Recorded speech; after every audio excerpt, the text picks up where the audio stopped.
The lurker.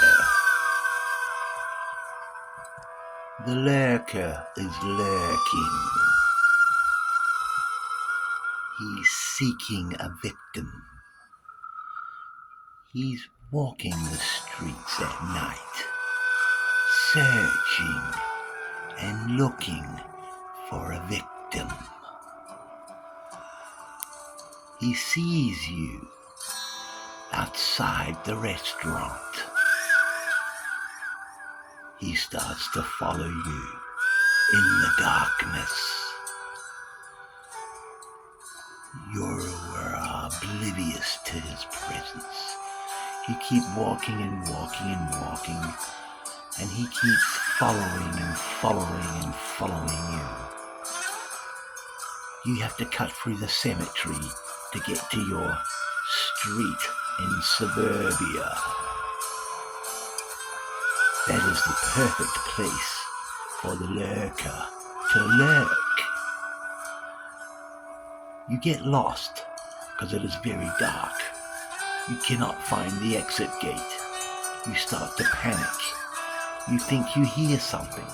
Is it just your imagination, or is it the lurker?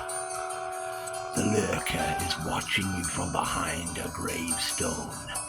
He is contemplating your demise. He has pulled out his very shiny knife, and he is touching the blade like it's beautifully innocent and oh so deadly. You sit down on a chair because you are tired. It is getting darker, and the full moon has not come yet. The lurker relies on the shadows, and he is invisible to you. The lurker is pondering what he should do to you. You see, the lurker is on a rampage.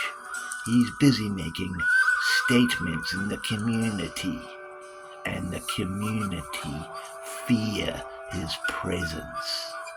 The police are no closer to catching him because he is too clever for them and too quick for them, for he is the lurker.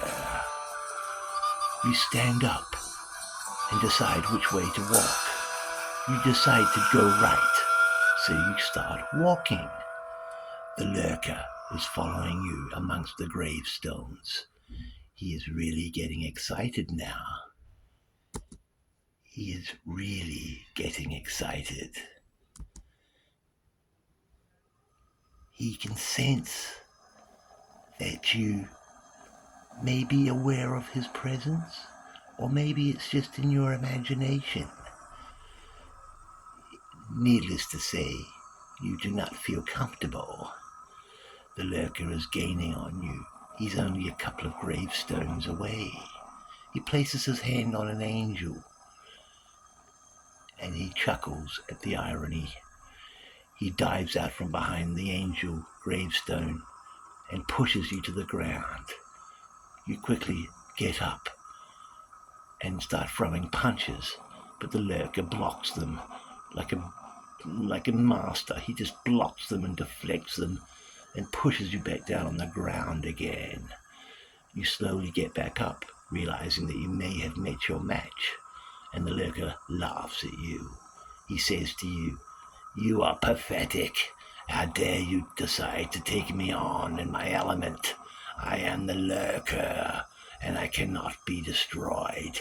But I am going to destroy you, minion. I am going to eradicate you from the face of this earth."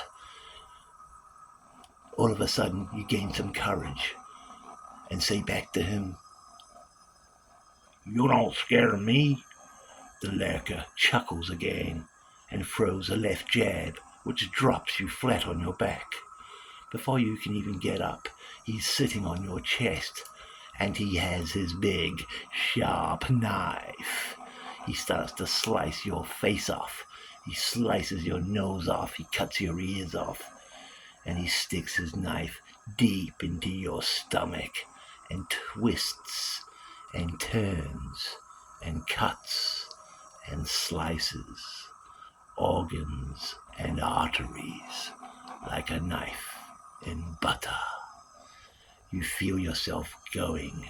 You realize you are dying. You can still see him cradling your chest, grinning back down at you sardonically, chuckling at you, spitting in your face. You've already lost one eye, but with the one eye you have got left, all you see is him bringing down the big, sharp knife straight through your throat. The lurker then props your body up against one of the gravestones, then kicks you in the mouth, and your teeth scatter all over the gravestone. As he walks away into the dark night, he chuckles to himself, and he shouts out loud, "I am the lurker. No one can stop me."